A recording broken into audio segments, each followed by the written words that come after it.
ক্যালকুলেটরের সাহায্যে কিভাবে তোমরা সংখ্যা পদ্ধতি রূপান্তর করবে আজকে এই ভিডিওর মাধ্যমে তোমরা শিখতে পারবে। প্রথমে ক্যালকুলেটর ওপেন করতে হবে। ওপেন করার পরে ক্যালকুলেটর মোড বাটনে গিয়ে 3 নম্বরে বেসে ক্লিক করতে হবে। এরপর প্রথমে 10 সংখ্যাটি বাইনারিতে আছে, তোমরা বাইনারিতে দাও, বিআইএন লেখা থাকবে এখানে। ক্যালকুলেটর বাইনারিতে দেওয়ার পরে ইকুয়াল দিয়ে দিবে। ইকুয়াল দেওয়ার পরে সংখ্যাটিকে ডেসিমেল দিয়ে দিবে, দেখবে 2 চলে আসছে।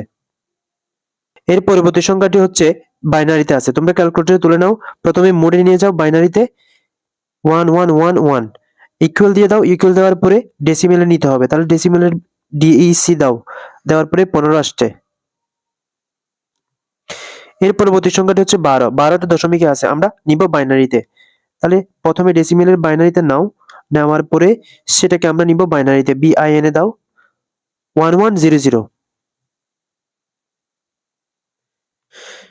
1011 এই সংখ্যাটি বাইনারিতে আছে, আমরা বাইনারির পরবর্তী সংখ্যাটি লিখবো, অর্থাৎ বাইনারি পরবর্তী সংখ্যাটি হচ্ছে 1011 এর সাথে আমরা 1 যোগ করে দিব। 1 যোগ করলে হচ্ছে 1100। 17 এটি অক্টালে আছে, এর পরবর্তী সংখ্যা, অর্থাৎ আমরা 1 যোগ করে দিব। পরের সংখ্যা বললে আমরা 1 যোগ করে দিব, যেহেতু অক্টালে আছে আমরা এখান থেকে ওসিটি দিয়ে দিব। দেওয়ার পর হচ্ছে 17 এর সাথে আমরা 1 যোগ করে দিলে অক্টালের পরবর্তী সংখ্যা হচ্ছে 20। 467 এটা অক্টালে আছে, এর পরবর্তী সংখ্যাটা লিখবো, অর্থাৎ 467 এর পরে আমরা আরেকটি 1 যোগ করে দিব,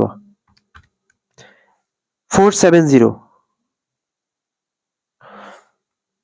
এখানে 10 হেক্সাডেসিমেল আছে, এর পূর্বের সংখ্যা বললে আমরা 1 বিয়োগ করে দিব, তাহলে হেক্সাডেসিমেলে যাব।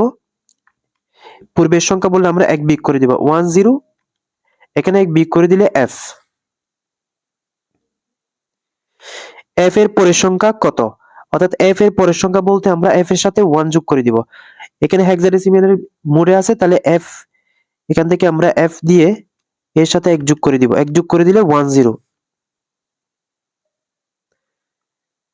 এখানে দেখো বাবা, এটা হেক্সাডেসিমেলে আছে, হেক্সাডেসিমেল থেকে দশমিকে রূপান্তর করতে হবে। তাহলে হেক্সাডেসিমেলে বি এ এটা থেকে আমরা দশমিকে রূপান্তর করি, 47802 100 এটা হেক্সাডেসিমেলে আছে। হেক্সাডেসিমেলের পূর্বের সংখ্যাটি কত? আচ্ছা, এর থেকে যদি পূর্বের সংখ্যা বলে তাহলে আমরা 1 বিয়োগ করে দিব।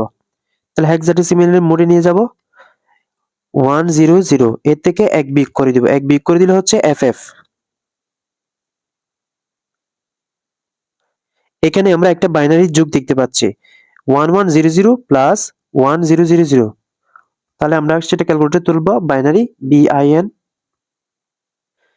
1100 প্লাস 1000, তাহলে 10100।